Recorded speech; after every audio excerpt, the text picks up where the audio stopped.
길은 어떻게 세상을 나누는가? 우리 안에 기생해온 노동 탁취와 계급, 노예의 역사.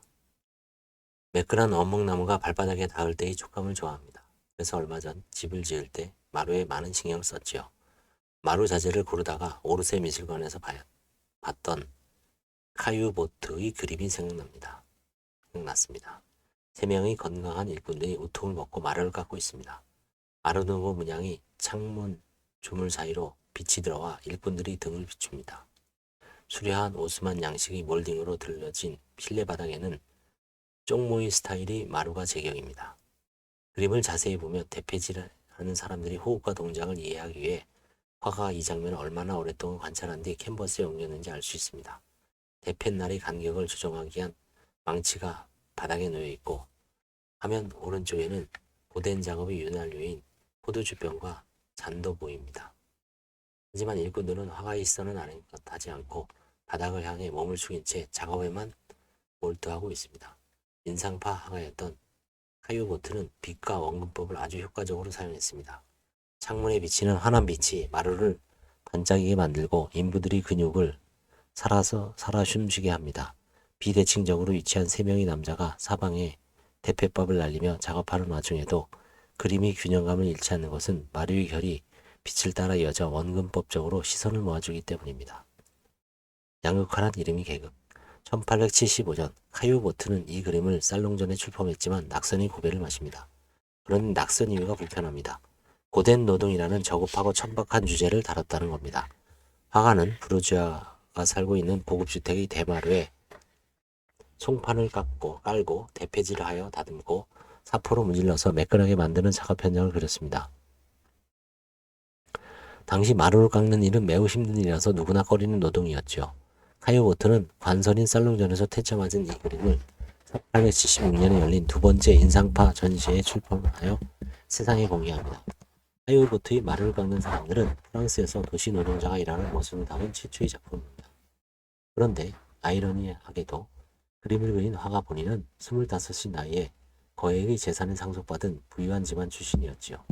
여느 사람들과 달리 카유보트의 시선은 자신에 속한 부자들이 화려한 삶에 두지 않았습니다. 파리지앵의 소소한 일상을 인상주의적 시각으로 담아내는데 주목했죠. 그가 당시 인상파 화가들과 밀접하게 교류했던 이유입니다. 지금이야 인상파 작품들이 오르세 미술관에서 전 세계 관람들과 만나고 있지만 19세기 후반만 하더라도 몽마르트를 배회하는 가난한 예술가들이 그림에 지나지 않았습니다. 하지만 카유보트의 눈에는 그렇지 않았지요. 그는 르누아르, 드가, 모네, 세잔, 피사로, 시슬레 등의 그림 67점을 사들여 인상파의 후원자를 자처했습니다. 1894년 카유보트가 사망하자 유족들은 그가 소장해온 인상파 화가들의 작품을 프랑스 정부에 기증합니다. 이 그림들을 지금의 시세로 환산하면 그야말로 천문학적인 액수입니다. 그런데 프랑스 정부는 카유보트 유족의 기증을 거절합니다. 정부는 왜 이런 어처구니 없는 일을 저질렀을까요? 인상파 화가들이 그림에 대한 진가를 알아보지 못했던 겁니다. 사람들은 이를 가리켜 카유보트 스캔들이라 부릅니다. 사실 카유보트 스캔들과 같은 관료주의적 해프닝은 그리 놀랄 일도 아닙니다. 파리는 예술의 도시고 프랑스는 시민혁명으로 민주주의를 쟁취한 나라이지만 예술과 혁명과 민주주의면은 불편한 진실이 있습니다. 지금부터 그 이야기를 해볼까 합니다. 이번 글을 카유보트의 마루를 깎는 사람들로 시작한 건 미술작품에 담긴 노동과 계급에 대한 함의를 풀어보고 싶었기 때문이다. 그런데 노동은 그렇다 해도 계급이라니요. 7, 80년대 운동권 시절 철진한 얘기를 4차 산업혁명 시대에 왜 사실 계급이란 단어가 희석화된 것 같지만 세상에는 여전히 계급이 존재합니다. 다만 양극화라는 말로 바꿔 쓰일 뿐이죠. 카유보트의 마루를 깎는 사람들이 살롱전에서 낙선한 이유에도 계급이 있습니다.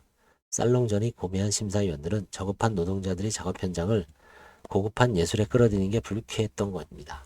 당시 지식인들에게 노동자들은 그저 계몽의 대상일 뿐 혁명을 이끌 연대의 동지는 아니었죠. 당시 이러한 지식인의 유선을 풍자했던 화가들이 있었습니다. 도미에의 3등칸과 1등칸을 한 자리에 놓고 함께 보면 계급의 선명성이 도드라집니다. 열차의 3등칸에 빼곡한 노동자들 앞으로 수유 중인 여인과 빈 바구니를 주고 있는 할머니 그리고 바지 주머니에 손을 넣은 채 깊이 잠든 소년이 보입니다. 노동자들의 가족입니다. 그들은 모두 눈을 감고 있습니다. 굳이 눈을 떠봐야 보이는 건 빛도 잘 들어오지 않는 어둡고 비좁은 공간 속 지친 사람들입니다. 환한 햇살이 들어오는 1등칸에서는 신문을 읽을 수도 닫고 멀리 창밖을 바라보며 사색에 잠길 수도 있습니다. 같은 열차이지만 3등칸과 1등칸은 다른 세상입니다. 상황은 지금도 다르지 않습니다. 많은 사람들이 비행기 이코노미석을 타지만 그 순간 계급을 떠올리지는 않습니다. 계급이 존재하지만 너무나도 당연해서 느끼지 못하는 거죠. 우리 몸에 서식하는 기생충 같습니다. 봉준호 감독의 영화 기생충이 떠오르는 이유입니다. 3등칸 운전석의 운전기사는 느끼지 못하는 냄새에 뒷자리 1등칸 상석의 회사 대표는 미간을 찌푸립니다. 계급의 냄새입니다. 미래는 어떨까요? 봉준호 감독의 영화 설국 열차를 상상하고 싶지 않지만 영화 속 장면들은 도미의 그림이 데자뷰 같습니다. 노동이란 개념을 불순하다고 여기는 이유. 그 시절 부유층이 하이보트의 말을 깎는 사람들이나 도미의 3등간 같은 그림을 외면했던 건 그림 속 주제가 자신의 삶과 다르다고 여겼기 때문입니다. 한마디로 공감이 되지 않았죠. 화가 입장에서도 그림을 구입하는 부유층들이 반기지 않는 그림을 굳이 그릴 이유가 없었습니다. 그럼에도 이런 세태가 안중에도 없는 화가의 그림이 또 있습니다. 푸르베이 돌을 깨는 사람들입니다. 화가는 무겁고 거대한 돌덩이를 캐내고 나르고 부수는 석공들이 작업 현장을 그렸습니다. 나이가 직한 석공이 모자를 쓰고 한낮의 떼약볕 아래서 무릎을 꿇고 망치로 돌을 깨고 있습니다. 그는 이런 일을 하기는 너무 늙었습니다. 이를 거들고 있는 젊은 노동자는 찢어진 윗도리를 걸친 채 무거운 짐을 무릎으로 받치고 있습니다. 부유층은 호화로운 대저택에 고된 노동자들이 그림을 걸고 싶진 않았습니다. 그들은 신화나 종교와 왕족이나 귀족의 초상화, 수려한 풍경하듯 여전히 낭만주의 작품을 선호했지요. 하지만 쿠르베는 현실을 외면하지 않았습니다. 세상에는 인간의 삶 자체를 있는 그대로 표현한 그림도 필요하다고 생각했지요. 서양 미술사가 이 그림을 근대 사실주의 미술을 집약한 대표작을 기억하는 이유입니다. 쿠르베의 돌을 깨는 사람들과 함께 봐야 할 그림이 있습니다. 스페인 인상주의 거장 수르야의 그들은 여전히 물고기가 비싸다고 말했다입니다. 화가는 어수선한 갑판 위에 노년의 두 어부가 상처 입은 젊은 어부를 응급처치하는 장면을 그렸습니다. 젊은 어부의 상처가 제법 깊어 보입니다. 그들은 세찬 바다에 나가 위험을 무릅쓰고 고기를 잡습니다. 폭풍우라도 만나면 사투를 벌여야 하는 순간도 있습니다. 목숨을 걸고 잡아온 물고기들을 중간 상인은 항상 비싸다며 값을 깎으려고 합니다. 어부들 입장에서는 팔지 않을 수가 없습니다. 당장 팔지 않으면 물고기가 상하기 때문이죠. 그런데 중간 상인을 통해 시장에 나온 생선은 어부들이 판 가격보다 훨씬 올라 있습니다. 결국 돈을 버는 건 유통을 장악한 중간 상인입니다. 이들 상인은 산업혁명으로 큰 돈을 번 공장주와 함께 부르주아 계급을 형성합니다. 자본주의 사회에서 계급이 나뉘는 기준은 대체로 소득과 맞닿아 있습니다. 당연한 말이지만 소득은 일과 불가분의 관계에 있죠. 일이 계급을 결정한다는 명제는 진실입니다. 여기서 일은 노동입니다. 쿠르베의 그림 속 석궁들은 일꾼이지 노동자입니다. 일꾼이자 노동자입니다. 이처럼 일꾼과 노동은 같은 말이지만 일 대신 노동이라는 단어를 사용하면 뭔가 저급하거나 불순하다고 생각합니다. 그 이유는 노동이 계급과 결하여 노동계급이 되었을 때 떠오르는 개념 중에 파업이 있기 때문입니다. 파업이란 노동 조건을 유지하거나 개선하기 위하여 노동자들이 집단적으로 작업을 중지하는 행위를 말합니다. 사실 파업은 노동자들에게 부여된 중요한 권리 행사 중 하나입니다. 우리 헌법은 노동 3권이라고 하여 단결권, 단체교섭권, 단체행동권을 규정하고 있는데요. 다만 파업은 노동법에서 정하는 적법 절차에 따라 이루어져야 하지요. 여기서 노동법이란 노동자들이 노동 조건 및 권리를 보장하고 향상하는 것을 목적으로 만든 일체의 법률들을 포괄하는 개념입니다. 우리나라의 경우 근로기준법, 노동조합 및 노동관계조정법, 최저임금법 등이 해당합니다. 사실 노동법은 계급의 존재를 인정하는 데서 출발합니다. 이 점에서 민법과 다르다고 할 수 있습니다. 노동관계는 민법상 피용자와 고용자의 고용계약에 의해서 형성됩니다. 이때 민법의 대원칙인 계약자의 원칙에 따라 계약 당사자 쌍방은 동등한 지위에서 계약을 체결한다고 봅니다. 불공정한 계약의 경우 무효 또는 취소의 사유에 해당할 뿐이죠. 하지만 대체로 자본주의 체제에서 고용자는 피용자의 관계에서 우월한 지위에 있기 마련입니다. 계약 당사자 쌍방이 동등한 지위는 현실적으로 불가능하지요. 이 경우 피용자 측에 불리한 계약 조건을 법으로 금지하고자 나온 게 노동법입니다. 고용자와 피용자 사이에 존재하는 기울어진 운동장, 즉 계급의 부당성을 막는 것을 목적으로 하죠. 노동상권을 그리다. 크루베와 도미에가 은유적으로 노동과 계급을 그렸다면 아예 제목에 계급을 붙인 그림도 있습니다. 이탈리아 화가 펠리차의 제4계급입니다. 펠리차는 이탈리아 피에몬테에 있는 볼페도라는 시골에서 태어나 평생을 고향에서 활동한 화가입니다. 그는 부유한 농장주의 아들로 태어났지만 제4계급처럼 공장 노동자들을 대상으로 그림을 그리기도 했죠. 어둠을 뚫고 빛을 향해 한 무리의 사람들이 걸어오고 있습니다. 이들은 공장 노동자를 일컫는 제4계급입니다. 당시 유럽에서는 왕족과 귀족을 제1계급, 성직자를 제2계급, 그리고 신흥부르주아를 제3계급이라 했습니다. 농촌에서 온 대도시 공황노동자는 제4계급, 즉 프롤레타리아라 했죠. 이들이 향하는 곳은 공장주가 있는 사무실입니다. 직장 폐쇄, 부당해고, 임금체불 등 뭔가 부당한 처우를 받아 단체 행동에 나선 것입니다. 우리 앞 두 사람이 단체의 대표로 보입니다. 그 옆에서 아기를 아는 여인이 달려와 애원하듯이 이야기하고 있습니다. 아마도 대표의 아내 같습니다. 맨발인 여인은 혹여 남편이 다치지 않을까 노심초사합니다. 필리차의 제4계급엔 우리 헌법이 보장하는 노동상권, 즉 단결권과 단체행동권, 단체교섭권이 담겨 있습니다. 다수의 노동자들이 한데 모여 단결권, 작업장을 벗어나 단체행동권, 대열에 앞장선 대표의 지휘 아래 단체교섭권 나아가고 있습니다. 노동권이 강하게 보장될수록 노동자와 농민단체들은 좀 더 체계적인 조직으로 거듭나면서 정치 세력화합니다. 1830년대에서 1840년대에 걸쳐 영국에서 일어난 차티스트 운동이 대표적입니다. 노동단체는 당시 유상계급에만 있었던 투표권을 노동자들에게까지 확대할 것을 강하게 요구했죠. 독일에서는 1875년에 개혁성향의 사회민주당이 창당되었고 1882년과 1892년에는 프랑스와 이탈리아에 각각 노동당이 들어섭니다. 이후 유럽의 노동단체 및 정당들은 인터내셔널을 통해 국경을 넘어 연대하게 됩니다. 노동 착취에서 노예 거래로. 앞서 노동법이 목적이 노동자의 권익 보장 및 향상에 있었다고 했는데요. 그런데 노동법의 출발은 그렇지 못했습니다. 노동법은 산업혁명에 발화한 19세기 영국에서 태동합니다. 공장을 통한 대량 생산 체제로 접어들면서 공장 노동자들은 무리한 작업으로 혹독한 세월을 견뎌야 했습니다. 일손이 부족해지면서 아동과 여성들까지 위험한 작업 현장에 내몰리면서 장시간 노동으로 목숨까지 잃는 일들이 빈번해집니다. 이에 영국 왕실은 1802년 도제법, 아동자 노동보호법을 시작으로 1833년에 일반 공장법을 제정하여 아동과 여성의 노동시간을 제한합니다. 보통 영국의 공장법을 근대 노동법이 효시로 보는데요. 하지만 공장법은 자본계급인 공장주의 입장에서 생산성 향상을 위해 만든 법이었습니다.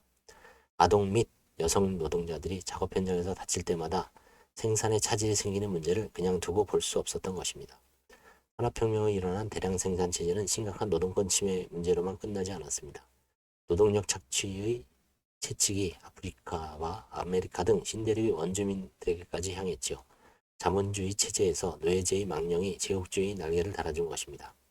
영국 풍경화의 대가 터너는 전기기관차, 증기선 등 산업혁명을 상징하는 문명을 그렸습니다. 한편 그의 작품 중에는 식민지 침탈을 위해 나선 전함이나 노예선 등 제국주의적 만행을 비탄하는 그림들도 있습니다. 터너가 1840년에 완성한 노예선에는 죽은 자와 죽어가는 자를 바다에 던지는 노예상인들, 폭풍이 다가온다라는 긴 부제가 붙었습니다. 터너는 붉은 빛과 노란 빛의 강렬한 변주, 잿빛 바다와 하얀 하늘이 극적인 대조, 물결치듯 덕칠한 붓을 통해 실제로 발생한 참혹한 사건을 고발합니다.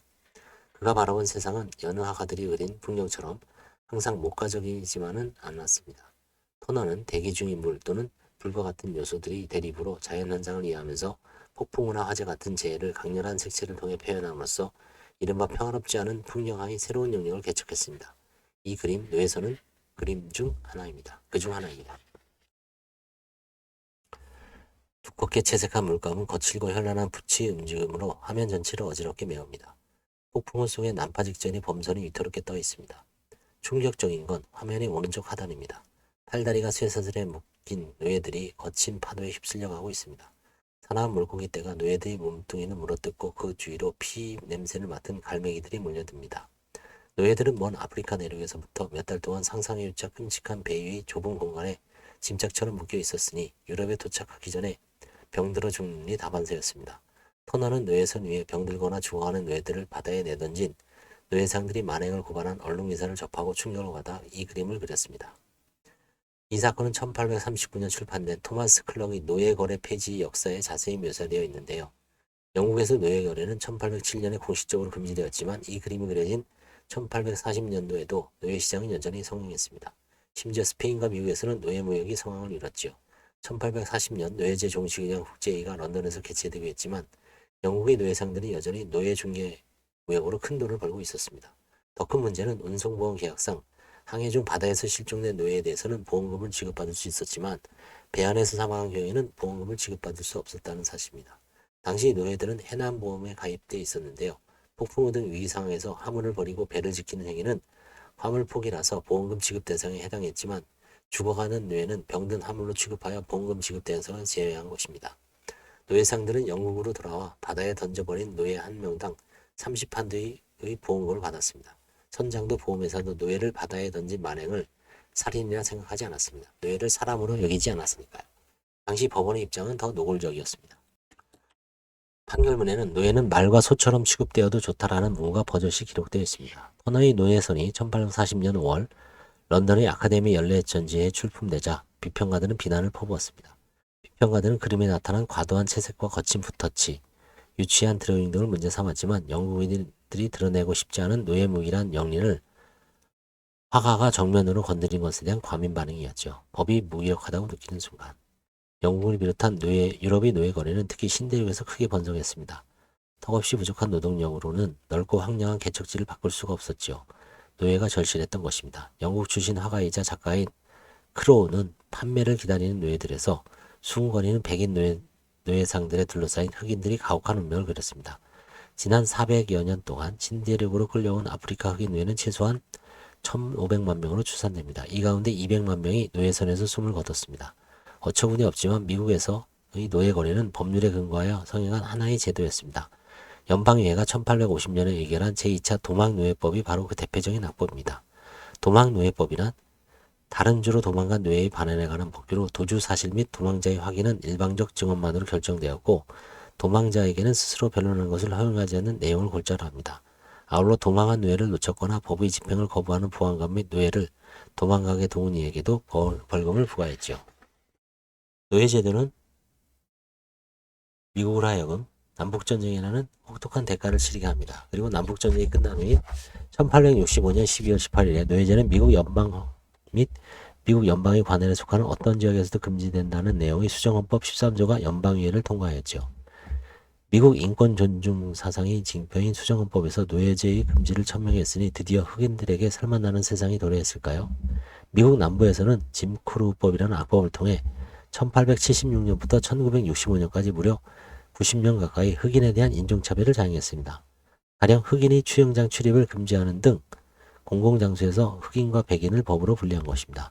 짐 크로우법은 separate but equal, 분리하되 평등이란 모순 형용 논리의 근거가 되었는데요.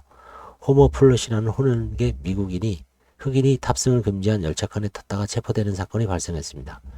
플래시는 끝까지 법정 수행을 이어갔지만 담당 판사인 헨리 브라운은 분리하되 평등 논리를 들어 플래시의 주장이 이유 없다고 판결합니다. 백인과 흑인은 헌법상 평등하지만 분리처벌을 명시한 법 또한 유효하기 때문에 이를 어기는 흑인은 처벌돼야 한다는 궤변에 가까운 논리입니다. 그로부터 50년이 훌쩍 지난 1954년 5월 17일에서 비로소 연방대법원은 브라운 사건에서 교육시설에서의 흑인과 백인의 분리가 수정헌법을 위반했다고 판결했습니다. 그런데 이 판결 직후 아이젠하워 미국 대통령 기자들의 질문에 이렇게 말합니다. 나는 법이 사람의 마음을 바꿀 수 있다고는 생각하지 않는다. 아이젠하워 대통령과는 슬프게도 사실입니다. 짐 크로 법은 1965년에 폐지되었지만 분리하되 평등이라는 궤변이 오늘날 미국 사회에서 완전히 사라졌다고 할 수 있을까요? 법과 판결이 무기력함을 느끼게 하는 대목입니다. 우리나라는 어떨까요? 근로기준법에서 중대재해처벌법까지 수십 가지 노동법들이 법전을 채우고 있지만 부당해고와 임금체벌 및 산업재해의 발생은 OECD 국가라는 사실이 부끄러울 정도로 빈번합니다. 어디 그뿐일까요? 우리나라에서 일어나는 외국인 노동자에 대한 부당노동행위는 우리 안의 오리엔탈리즘을 자백하는 민낯이 아닐 수 없습니다. 역사가 반복하듯이 노동착취, 노예제, 인종차별도 계급이란 고리를 통해 반복합니다.